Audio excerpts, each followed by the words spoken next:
Greetings, everyone. This is Rock and Roll Spot Connection with the Weekly Comic Roundup. We're about halfway through the roundup, so let's kick things off with Miles Morales Spider-Man number 25. Where we left off, after delivering a rather vicious beating to Vulture, a I mean, potentially and nearly giving in to his vampiric bloodlust, Miles was approached by a longtime ally of Misty Knight's to potentially help him with his vampirism. That ally, King T'Challa of Wakanda, the Black Panther.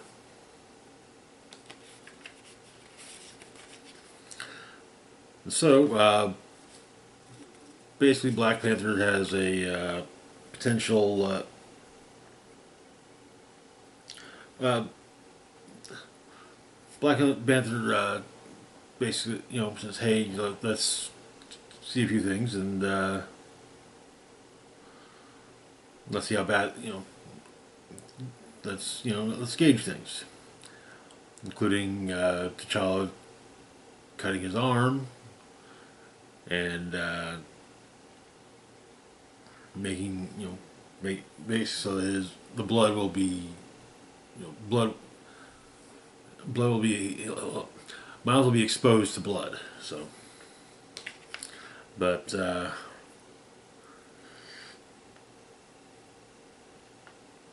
and he basically his bloodlust makes him sloppy in sparring with T'Challa, but and I mean Miles feels bad about having tried to bite T'Challa, but T'Challa has something for him, a vibranium-lined spider suit, and it's going to help with regulating his venom blasts, which are helping keep the vampirism at bay. Meanwhile, the Vulture is wanting a rematch, and well, he put a tracker on his granddaughter's costume,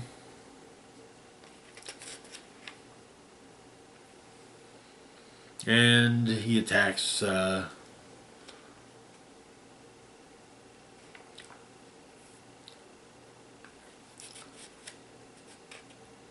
But Spider-Man, and well, he attacks as the issue's ending. We have a backup issue or backup story. Family business. Deadpool, Ellie Camacho is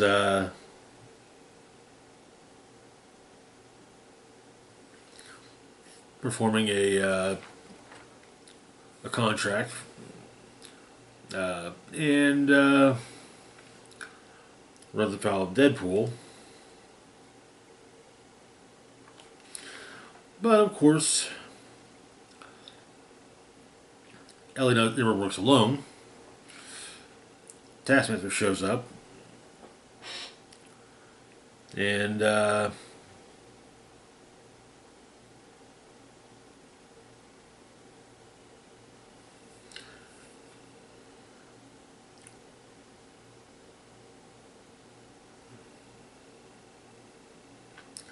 well,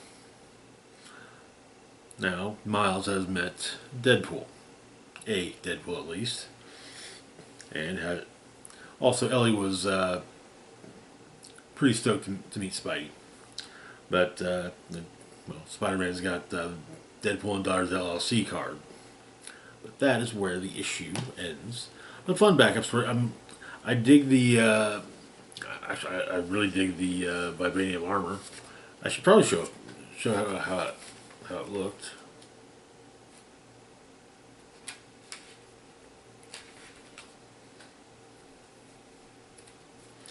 We got a good shot. Yeah.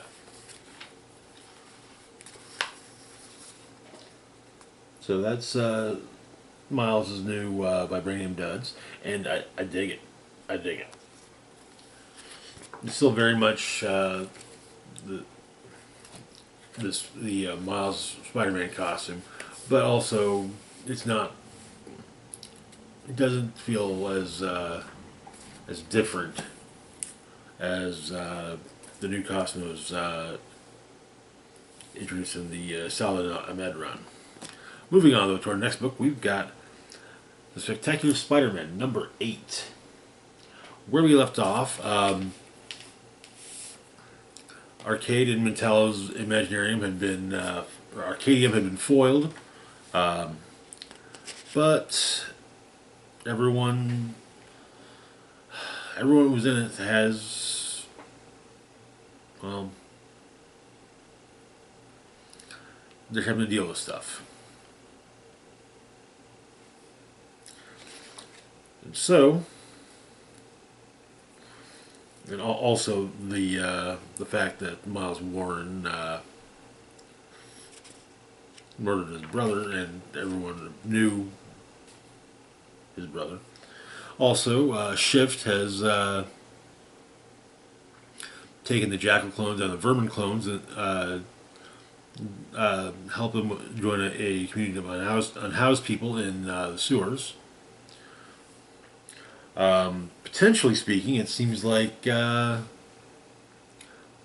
and Mentallo have a new backer, Kirk Barrett, who's got ideas. But and both Miles and Peter are found by Spider-Man, or different Spider-Mans, as they're listed, as they're known to be among the missing from the coffee shop. But at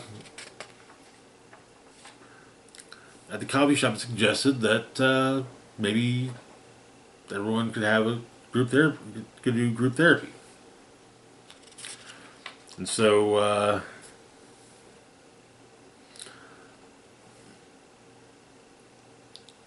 Silk Peter tells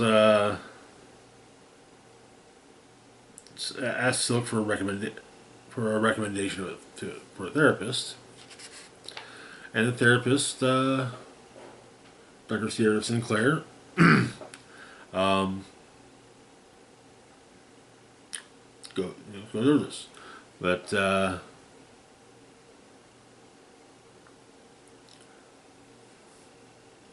and so we also get the funeral of Dr. Raymond Warren. Peter, May, Flash Thompson, Liz Allen, Jason Ianello, don't know them. Various people, colleagues and former students, showed up, and seems that maybe Peter's got a date with with one of his former classmates who used to blow him off back in the day. But everyone kind of deals with what they had to go, dealing with what they had to go through, and in the even the ones that are uncomfortable, that could make others in the group uncomfortable.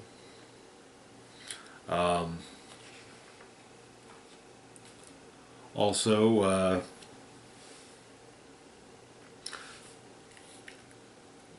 Max Dillon, the original Electro, sees the fight between Frankie Fry, the current Electro, and both Silk and Spider-Man, and he's not happy to see her running away. It hurts. It's hurting his brand, but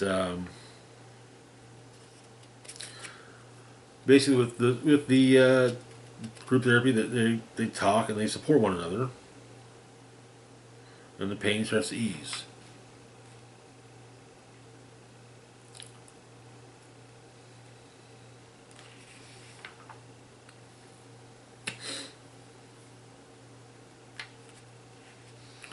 But when one of the members of the therapy group has a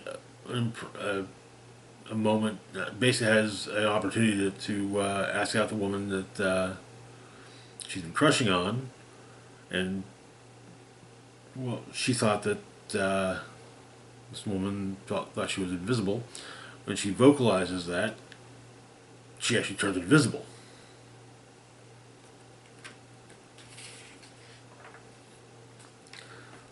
And so Peter does what he can to help, and that is where the issue ends. Okay. That can definitely bring in some interesting possibilities as to how the invisibility occurred. But anyways, moving on to our last book for the moment, we've got Daredevil, Woman Without Fear, number 4.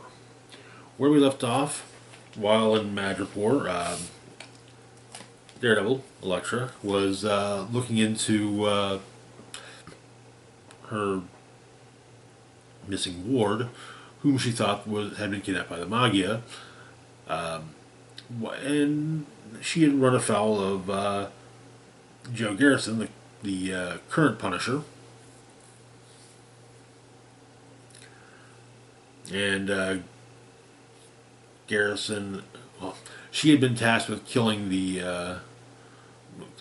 Garrison to basically get the Magia's help, but Garrison was pretty intent on killing her as due to her past as an assassin, and potentially he had gotten started on that while Elektra was on the phone with her missing ward, who it turns out never left New York.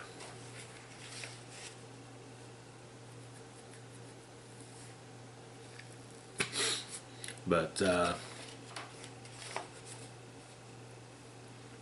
Elektra and Joe duke it out. However, they're interrupted by an armed drone that Punisher shoots, and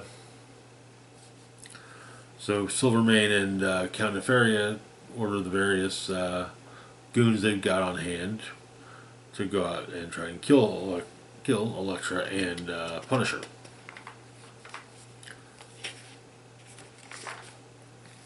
And so they Punisher and Elektra team up, but in New York, a hitman shows up to kill Elektra's ward and her aunt, who she's been staying with, is actually pretty handy with a baseball bat. So turns out that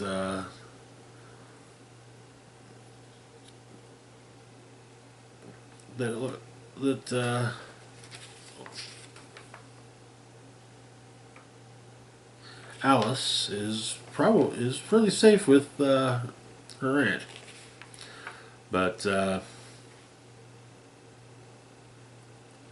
and Elektra then go to deal with Silvermane and Nefaria, though the two escape in a helicopter.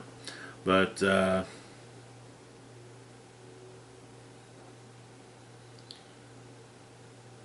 Elektra stops Garrison from shooting down the Magia boss's helicopter, stating that if he shoots the chopper down, helicopter blows up, and potentially speaking, it's going to harm innocent people. But Garrison states that there are no innocents in Madripoor. Back in New York, at Hell's Kitchen, a couple of days later, Elektra goes to speak to Alice as well as her aunt.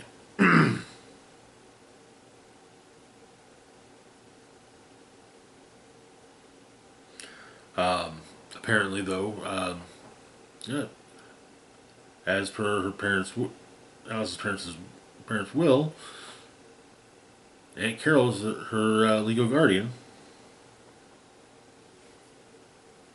and in fact, Elektra kind of likes her.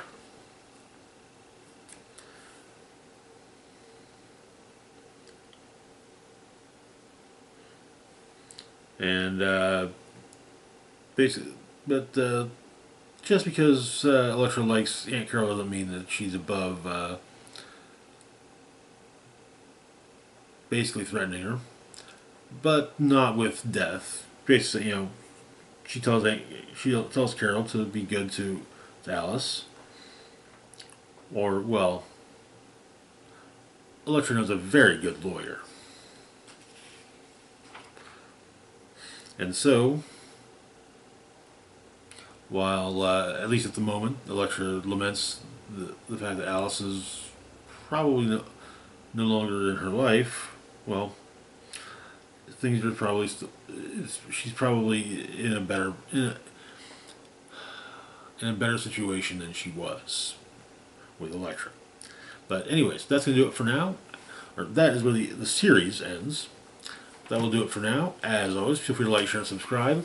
Links to my Facebook, Twitter, Blue Sky, Instagram, Mastodon, Patreon, and PayPal can be found in the description box down below. This is Rock and Roll Spock signing off saying...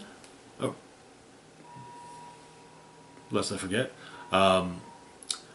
Big shout out to Patreon Red Man as a Penis. Thank you so much for your support. It is greatly appreciated. And now, this is Rock and Roll Spock signing off saying... Live long and rock hard.